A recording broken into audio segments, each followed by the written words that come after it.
বাংলা বাজার থেকে আইছেন? ও মাই গড, নষ্ট হয়েছে কোন জায়গায়? টাকা টুকু আছে? আছে আছে ভাই। আমি দিব, সমস্যা নাই।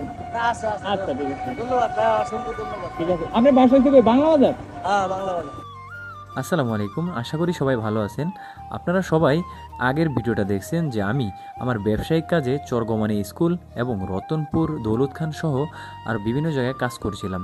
তারপর আমি সেখান থেকে আমি যাব হচ্ছে পৌরসভার ভিতরে, সেটা হচ্ছে চরজংলা রূপসী হলের পিছনে। আমি বলতে না বলতে চলে আসলাম বাস স্ট্যান্ড।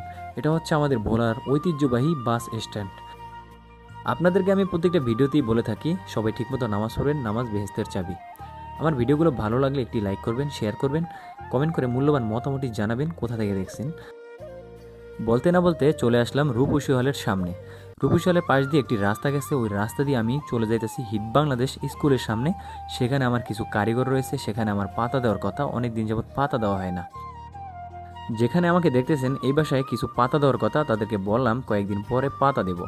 আসলে আপনাদেরকে একটা জিনিস জানিয়ে রাখি, আমি যত জায়গায় ব্যবসা করি প্রত্যেকটা জায়গায় আমাকে সবাই ছেলের মতো জানে এবং যে যার যার জায়গা থেকে খুবই ভালো জানে। এটা আমার কাছে সবচেয়ে গুরুত্বপূর্ণ। তো এখানে অল্প একটু কাজ ছিল, তারপরে তাদের সাথে কথা বলে আমি চলে যাব হচ্ছে ভোলা। আমি ব্যাংকে কিছু টাকা উঠাবো, তারপরে আমার কিছু কারিগরের বিল দেবো আমার এলাকায়। আমি আপনাদেরকে এই স্ট্যান্ডের কথা বলতেছি। এটা হচ্ছে রূপসী হলের পিছনে চর জংলা, ঠিক আছে? এখানে আমার একটু ব্যবসার কাজ আছে, ওই কাজটা সারলাম, এখন বাসায় চলে যাব। আসলে কি বলবো, সবাই ভিডিওটা কে কোথা থেকে দেখছেন অবশ্যই ভিডিওটা জানাবেন, হ্যাঁ ঠিক আছে? আর সবাই ঠিকমতো নামাজ পড়বেন। চর জংলায় কাজ শেষ করে আমি ভোলার উদ্দেশ্যে রওনা দিলাম। তারপরে দেখলাম দুই ভাই একটি মোটরসাইকেল ঠেলতেছে। তারপরে তাদেরকে বললাম যে আপনারা উঠেন, আমি ঠেলতেছি। তো আমরা একটা মিকারের দোকানের কাছে যাব। বাংলা বাজার থেকে আইছেন? ও মাই গড, নষ্ট হয়েছে কোন জায়গায়? ও আচ্ছা।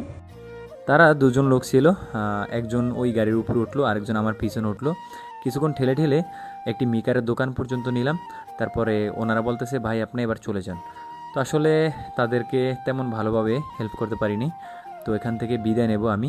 আমার ভিডিওর মাধ্যমে এতটুকু বোঝা যায়, যেটা হচ্ছে চলতে গেলে অনেক মানুষ বিপদে পড়ে, আমরা আসলে দেখেও না দেখার ভান করে চলে যাই। তো আমরাও তো কোনো এক সময় বিপদে পড়তে পারি, এই জন্য আমার এই এতটুকু। তো আসলে কি বলবো, আমি চেষ্টা করি, আমার জন্য দোয়া করবেন সকলে। তো তারপরও দেখি ওদের আরও কিছু লাগবে কিনা। এ টাকা টুকু আছে নাকি আমি দিব? টাকা টুকু আছে? আছে আছে ভাই। আমি দিব, সমস্যা নাই।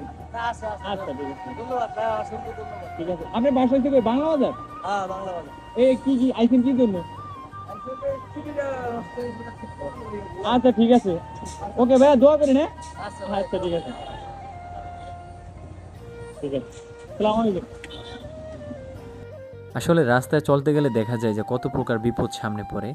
তো আসলে কে যে কোন সময় বিপদে পড়ে যায় বলা বড় কঠিন।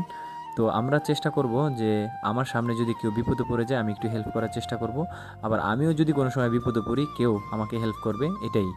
এখন আমি ভোলা যাব, আমার কিছু কারিগরের বিল বাকি রয়েছে, আমি ব্যাংকে যাব, টাকা উঠিয়ে তারপরে বিকালবেলা টাকা দেব।